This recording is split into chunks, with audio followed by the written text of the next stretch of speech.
What's poppin', family? And welcome back here to another week on Guns and Butter with your favorite cousin, Kinda G. As usual, I hope everybody had a good week and y'all ready to get into this week's case. But I just have one question for y'all cousins. How far are you willing to go for the person you love? Would you kill for them? Would you die for them? Would you lie? Would you cheat? Would you steal for them? Would you spend the rest of your life behind bars for them?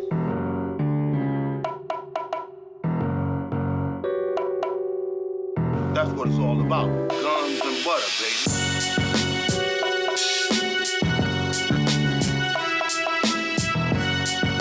This week at the dinner table, I'm gonna take y'all back to the 99 2000, and I'll be telling y'all about a murder that takes place in Okaloosa County, Florida, Fort Walton Beach to be exact.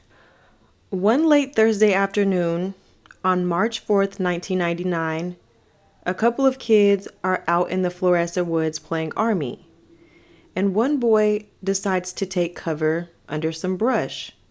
But when he turns over, he discovers the burnt remains of what looked to be a human. When investigators arrive to the scene, they see something that's skeletalized, burned, and that's obviously been there for a while. And off top, there was no way to identify if it was male, female, the age, nothing. So while processing the scene, they find pieces of duct tape and a chain that's tied around the waist of the skeleton. And when they follow the ends of the chain, they see that it's wrapped around a tree. So the investigators start thinking, now you wouldn't have to tie something up that was already dead. So they figured this person was most likely alive and being held captive tied to this tree. They find ropes wrapped around the wrist. The skull had multiple fractures, which was most likely a result of blunt force trauma. They also found injuries to the victim's shoulder blade, sternum, ribs, arm, and wrist. And based on the burn patterns, the medical examiner, Dr. Birkeland, concluded that the burning occurred post-mortem. This corpse was so badly disfigured, burned, and going through decomposition, they didn't know how they were going to be able to identify it. But luckily, they were able to use one thumb finger. They were able to hydrate it just enough to get some ridge details for a fingerprint. And it wasn't until April 1st, a little bit less than a month later, when they finally got the results from the print back. And the print brings back a positive match to 31-year-old Cordell Richards. Cordell was born February 26, 1967, in Seoul, South Korea. Cordell was a newly divorced Air Force Gulf War veteran. He was in the process of transitioning back into civilian life. He was working as a line cook in a restaurant, and he was also a new father to his daughter, Rihanna. She was 4 years old at the time of his death. Taking lead on this case is Detective Stan Griggs. After confirming Cordell's identity, detectives first start off by visiting his last known address at 401 Marshall Court in the Spanish Villa Apartments. They want to start off here first to see if they find any evidence of foul play and how this quiet, peaceful, to-himself man ended up a burned corpse left in the woods. When they get over to Cordell's apartment, they run into two teenagers, 17-year-old Ronald Bell and 16-year-old Crystal Maestas. Ron was tall, brown skin, athletic built. He had no prior violent criminal offenses. He was a really good kid, and he came from a really good upbringing. Both his grandfather and his father were ministers, and he participated very often in the youth ministry at his church. Not only that, but he also volunteered in the community with the youth as well. So overall, he was a well-rounded young man. He was in his senior year in high school, and he was a pretty good student. Now, Crystal, on the other hand, had a little bit of a rougher upbringing. She was raised by her mother, Brenda Reynolds, and for the early years of her life, she didn't really have a lot of contact with her birth father. Now, I'm not sure at what age, but at some point when she was a little bit older, she was allowed to have visitation with her dad. And it was at this time when he started sexually assaulting her. Her mom eventually remarried a soldier, a military man, and as you could imagine having a stepfather who's in the military, He was very strict. He had a rule, regulation, and restriction on everything. Crystal wasn't allowed to do nothing. And this is a 16-year-old girl. For one, you ain't her daddy. Two, you just got here. And three, she trying to have a little fun. So because Crystal didn't want to follow rules, she wanted to be rebellious and run them streets. He said, if you can't follow the rules of my household, you gotta go. So he kicked her out. Now, Ronald was a lover boy and all, and he would do anything for Crystal. But staying with him just wasn't an option. So being the good, caring boyfriend that he is, he wasn't just gonna leave Crystal high and dry out here in these streets. So he starts searching through the newspaper, and he stumbles upon Cordell's ad looking for a roommate. So they reach out to Cordell, they explain their situation to him, and they go check the apartment out. And yes, she's only 16, but Cordell has a gentle heart. He's kind, and he don't want to see this young girl out on the streets homeless. So he agrees to let her move in with him. This deal seemed a little bit too good to be true. So Crystal moves in with Cordell, and as far as her little fast tail is concerned, this new living situation was sent straight from God himself. She ain't got no rules, no restrictions, no parents, no curfew. She can do what she want to do with Ron. She living a good life right now. But she still ain't got no job, Tommy. So in order to pay the rent, Ron's like, I got you, girl. You ain't got to worry about nothing. He goes out and gets a job so that he can help her pay her half of the rent. So when detectives get over to Cordell's apartment and they run into these two bummy looking teens squatting in his place, they like, why are y'all here? And what happened to Cordell? And they giving them the runaround. They like, he moved out. He left a few bags of his belongings in here, but other than that, he just disappeared. We don't know what happened to him. Now, nothing about their story made any sense, and they weren't being forthcoming with any more information. But detectives wasn't worried about none of that. They went ahead and got a search warrant for Cordell's apartment, and they kicked off their investigation. So when they begin their search of the apartment, walking in, there's not a whole lot to look at. It was a pretty average sized space that you would get at this time. And it had all the necessities. It wasn't really spruced up with a whole lot of fancy furniture or anything like that, but it had what it needed. And nothing is jumping out at them that screams a crime scene occurred in this apartment. It wasn't until they sprayed luminol and turned the lights off when they were able to find small traces of blood splatter on the living room wall and in the carpet. So they know something happened in this apartment. But finding this blood wasn't enough to tell what exactly happened and who exactly did it. It wasn't until the mother of a 15-year-old girl by the name of Renee Links comes forward and tells detectives her daughter Renee admitted to her she had something to do with Cordell's murder. So the investigators do their due diligence on this little Renee Links girl, and they find out that she's best friends with Crystal Maestas. So they bring her down to the police station to hear what information she has on Cordell's murder. And little Renee had all the information detectives were looking for. She tells them Crystal ran crying to Ron, telling him Cordell was coming on to her. He was making inappropriate sexual advances at her. He kept coming in her room wearing his little bikini underwear. And then he propositioned her for sex. And after she told him no, he grabbed her by the shoulders and pushed her up against the wall. And after she started crying and asking him not to do that, he pushed her up against the wall for a second time, and she hit her head. And after Ron heard this, he was livid. He went out and bought her a deadbolt for her door, and he gave her a bat to keep in her room for protection. Now let's remember, this is a statement of a 15-year-old girl who supposedly admitted to her mother that she was involved in Cordell's murder. So all of this is alleged.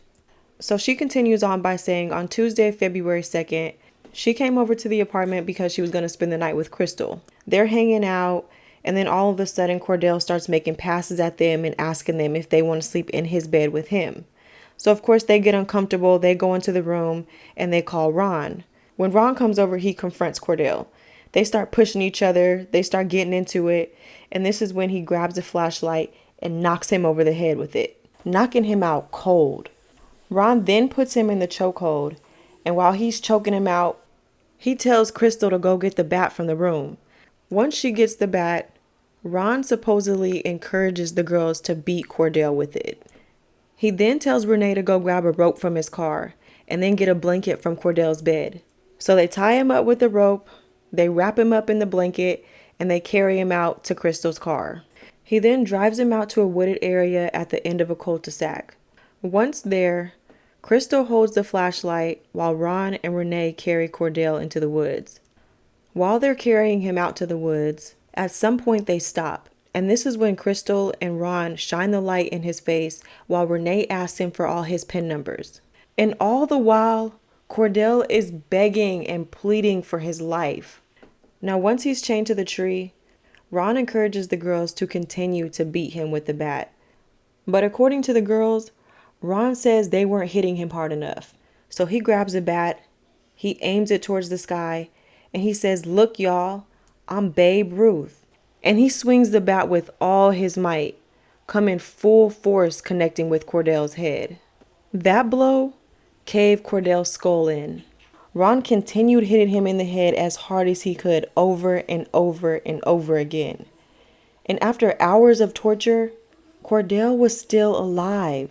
But they didn't have an ounce of care or remorse to stop. They continued to beat him. It wasn't until Crystal came up with the bright idea to burn him when they finally decided to take a break from using the bat. So Ron then doused him with lighter fluid, and while he's still alive and groaning, he sets him ablaze. After burning him alive that initial time, they figure Cordell has finally died, so they flee the scene. So the next morning on February 3rd, I guess they were having second thoughts about things and they wanted to go back to make sure that they cleaned up all the evidence and to make sure that Cordell had actually burned. But when they get there, Cordell is still alive and crying out for help. So listen to this. The woods where they drove Cordell's body wasn't as discreet as they thought it was. It was actually right outside of an active construction site. I mean, like an active construction site. There was construction workers building an apartment complex right next to where Cordell's body was laying. And they could hear somebody crying out for help, but they just didn't know where it was coming from. I could not imagine being Cordell laying there, burnt, beat, bloody, dying, literally giving his last breaths to call out for help. And just when he thought somebody was coming to save him, the 3 sick individuals who put him there come walking back up. He's chained to a tree, beaten, burned alive, and through it all, he's still able to call out for help. So they're like, what the fuck? How is he still alive? So Ron is like, we gotta break his neck in order to shut him up.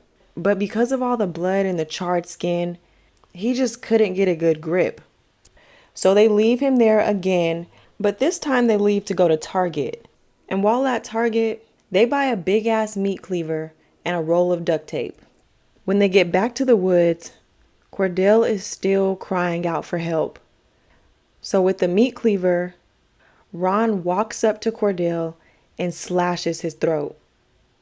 When Ron makes it back to the car, he isn't too confident that Cordell is actually dead. And he figures he didn't cut Cordell's throat good enough. So with the meat cleaver in hand, he walks back out to the woods to Cordell's body. And this time, he makes sure he cuts his throat clean to the bone. When it was all said and done, the 3 of them find a bridge to throw the bat over.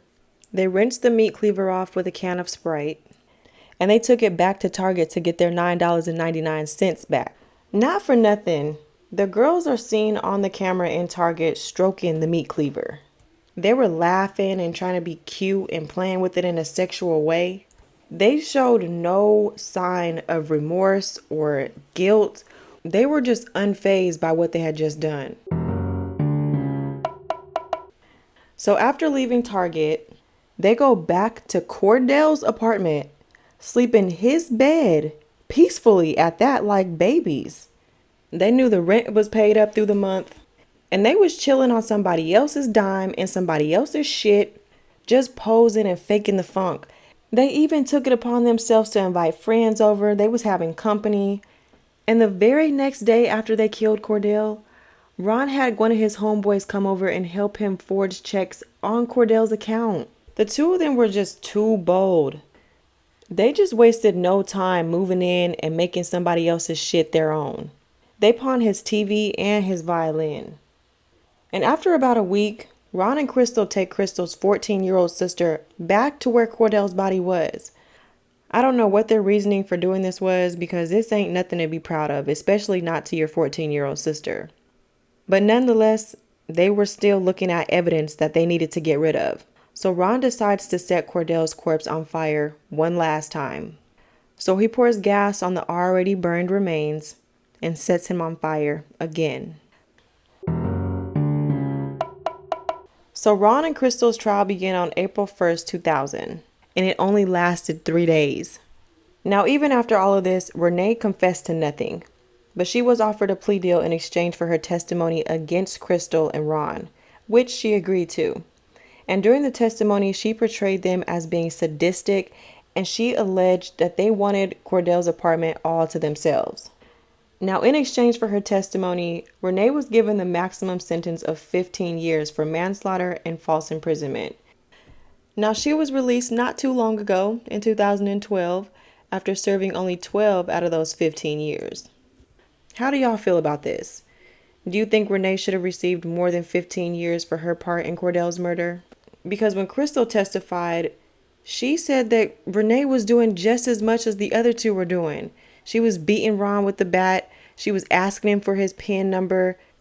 She was willingly contributing to everything that happened to Cordell, even returning back to the scene of the crime. I don't know. After hearing everything that happened to Cordell, y'all think 15 years was good enough, or you think she should have gotten more? Now, Crystal, on the other hand, confessed to her part in Cordell's murder, and she was given a life sentence plus 30 years for kidnapping. And the only thing I have to say to Crystal is, girl, it was never that serious, because all you had to do was take your badass back home, listen to your parents, and do what you were supposed to do. What in your life was so important or so hard that you couldn't follow the rules of your parents' household? All at the same time, I feel like a lot of the things that happened to her were partially her mom's fault, because why didn't you put your foot down and say, look, you about to move back home. I'm not okay with you living with the 31-year-old man. You only 16 years old. You need to come home and follow rules and go to school. It's that simple. Now, unfortunately for Ron, even after his dad and his grandfather, both being ministers, and people in the community came forward and spoke on his behalf about his upbringing and how good of a child he was, how disciplined he was, how smart and strict he was, the jury still recommended the death penalty by a vote of 12-0.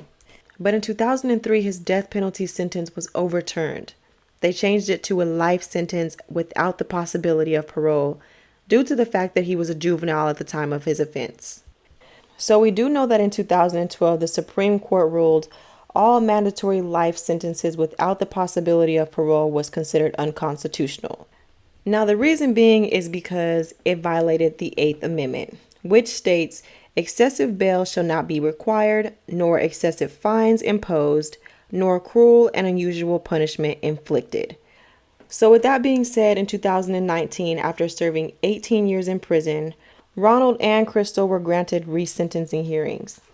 But y'all know during these resentencing hearings, that's when the families of the victims is able to come forward and talk about how their lives have been impacted without the victim being there. And that's exactly what happened in these cases. And unfortunately for Crystal and Ronald, they were both resentenced in April of 2019, and they were again given life sentences without the possibility of parole. What do y'all think about that? Do y'all think because they were juveniles, they should be given a second chance at life and not be given life sentences? Or do y'all feel like because of everything they did to Cordell, they deserve to spend the rest of their lives behind bars? Well, cousins, that brings us to the end of this week's case on the tragic murder of Cordell Richards. All right, cousins, I'll see y'all back here next week. Same place, same time.